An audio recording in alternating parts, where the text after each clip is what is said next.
अस्सलामुअलैकुम, this is Shahzeb and you are watching Zebi tech. तो आज के इस वीडियो के अंदर मैं बात करूंगा Realme के एक अपकमिंग स्मार्टफोन के बारे में, जो कि है Realme C25। अब ये जो स्मार्टफोन है बजट रेंज का होने वाला है और इसके जो स्पेसिफिकेशंस वगैरह हैं वो काफ़ी अच्छी मिलेंगी, गेमिंग स्पेक्स के साथ आएगा और बाकी ओवरऑल भी एक अच्छा स्मार्टफोन होने वाला है। तो अगर आप बजट रेंज के अंदर एक स्मार्टफोन का लेने का सोच रहे हैं जो कि ओवरऑल एक अच्छा स्मार्टफोन हो, तो ये स्मार्टफोन आपके लिए हो सकता है। तो मेक श्योर वीडियो को एंड तक ज़रूर देख लीजिएगा। पूरा ही स्मार्टफोन का ओवरव्यू मैं करूंगा, आपको पता चल जाएगा कि कैसा स्मार्टफोन है और इसके अलावा इसकी जो प्राइस है वो क्या होने वाली है, इसकी लॉन्च डेट है, कब तक लॉन्च कर दिया जाएगा पाकिस्तानी मार्केट के अंदर। तो वीडियो पसंद आए तो वीडियो को लाइक ज़रूर कर दीजिएगा। चैनल पर नए हैं, मुझे पहली दफ़ा देख रहे हैं तो चैनल को सब्सक्राइब कर देना, बेल आइकन को दबा देना ताकि जब भी कोई इस तरह की न्यू वीडियो आए आपके पास नोटिफिकेशन आ जाए।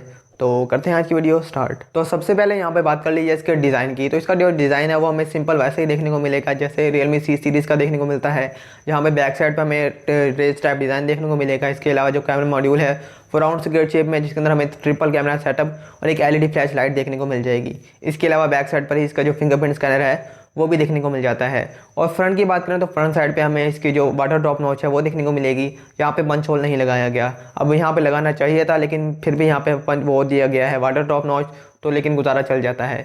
इसके अलावा यहाँ पे इसके डिस्प्ले की बात कर ली जाए तो इसके अंदर हमें 6.5 इंच का डिस्प्ले देखने को मिलेगा, एक IPS LCD डिस्प्ले। और यहाँ पे जो रेजोल्यूशन वगैरह हैं वो HD+ की है, यानी कि 720x1600 पिक्सल्स की। इसके साथ साथ 269 ppi की पिक्सल डेंसिटी और इसके अंदर हमें 88.7% का जो स्क्रीन टू बॉडी रेशियो है वो भी देखने को मिल जाता है। तो काफ़ी हद तक जो बेजल्स वगैरह हैं थोड़े कम देखने को मिलेंगे। इसके अलावा 480 निट्स तक के जो ब्राइटनेस लेवल हैं वो भी देखने को मिलेंगे। तो ओवरऑल देखा जाए तो डिस्प्ले इस रेंज के हिसाब से काफ़ी अच्छा है। बजट रेंज के अंदर आपको ब्राइटनेस लेवल भी अच्छा मिल रहा है, डे लाइट के अंदर आप इजीली यूज़ कर सकेंगे। ओवरऑल जो व्यूइंग एंगल्स हैं इस स्मार्टफोन के काफ़ी अच्छे होने वाले हैं।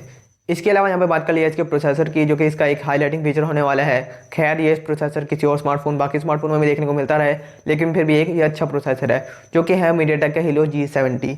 अब ये जो प्रोसेसर है 12 नैनोमीटर के architecture based out of core processor है, माल G52 के GPU के साथ आता है। अब यहाँ पे इसकी परफॉर्मेंस की बात कर ली है तो अच्छी खासी परफॉर्मेंस देखने को मिल जाती है।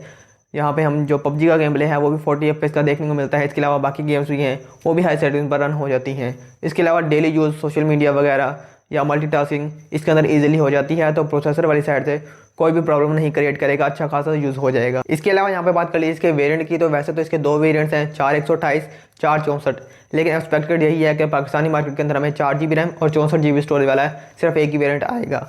और इसके अलावा यहाँ पे बात कर लीजिए इसके ऑपरेटिंग सिस्टम की, तो इसके अंदर हमें out of the box latest Android देखने को मिलेगा, एंड्रॉइड 11, जिसके साथ हमें जो Realme UI 2.0 है वो भी मिलता है।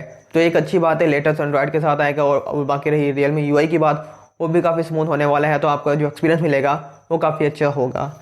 इसके अलावा यहाँ पे बात कर लीजिए अब इसके कैमरास की, तो कैमराज वाली साइड से भी अच्छा है स्मार्टफोन। बैक साइड पर ट्रिपल कैमरा सेटअप है, जिसके अंदर हमें मेन सेंसर 48 मेगापिक्सल का देखने को मिल जाएगा 1.8 के अपर्चर के साथ। इसके अलावा इसके अंदर हमें 2 मेगापिक्सल का मैक्रो सेंसर 2.4 के अपर्चर के साथ और 2 मेगापिक्सल का एक ब्लैक एंड व्हाइट लेंस देखने को मिल जाएगा, पोर्ट्रेट लेंस, वो भी 2.4 के अपर्चर के साथ। तो बैक साइड से जो मेन सेंसर है वो तो अच्छी पिक्चर क्वालिटी प्रोवाइड कर देगा डे लाइट के अंदर भी और नॉर्मल लाइट की कंडीशन में भी, यानी कि जब शाम वगैरह होगी तो उसके अंदर भी अच्छी खासी तस्वीरें वगैरह पूरा प्रोवाइड कर देगा, क्योंकि जो अपर्चर है वो 1.8 है, तो अच्छी खासी लाइट सेंसर के अंदर चली जाएगी जो कि एक ब्राइट पिक्चर निकल के आएगी। इसके अलावा बाकी तो जो सेंसर्स हैं वो इतने कोई खास नहीं है, यहाँ पे अपर्चर भी ज़्यादा है, तो डे लाइट के अंदर तो अच्छा परफॉर्म कर देंगे। जैसे ही थोड़ी कम लाइट होगी तो बहुत ही बुरा परफॉर्म करेंगे, इतने कोई खास आपको देखने को नहीं मिलेंगे। इसके अलावा यहाँ पे फ्रंट की बात करें तो फ्रंट साइड पे सिर्फ 8 मेगापिक्सल का एक सेल्फी शूटर देखने को मिल जाता है 2.0f अपर्चर के साथ। तो जो फ्रंट कैमरा है इसकी क्वालिटी भी हमें बस ठीक ही देखने को मिल जाएगी, इतनी कोई खास देखने को नहीं मिलती। ओवरऑल यहाँ पे देखा जाए तो कैमराज वगैरह हमें अच्छे खासे देखने को मिल जाते हैं इस रेंज के हिसाब से। बैक साइड से हमें 1080p 60 fps की जो वीडियो रिकॉर्डिंग है वो भी देखने को मिलेगी। इसके अलावा जो स्लो मोशन वगैरह हैं वो भी देखने को मिल जाते हैं। अब यहाँ पे बात कर लीजिए इसकी बैटरी की, तो बैटरी वाली साइड से भी ये स्मार्टफोन काफ़ी बेटर है। यहाँ पे हमें 6000 mAh की काफ़ी मैसिव बैटरी देखने को मिलेगी, टाइप सी भी देखने को मिलती है, जो कि काफ़ी अच्छी बात है। तकरीबन सारे ही ब्रांड इस रेंज के अंदर भी टाइप सी दे रहे हैं। इसके अलावा फास्ट चार्जिंग हमें 18 वाट की देखने को मिलती है, तो आपका जो फ़ोन है वो तकरीबन जल्दी ही चार्ज हो जाएगा।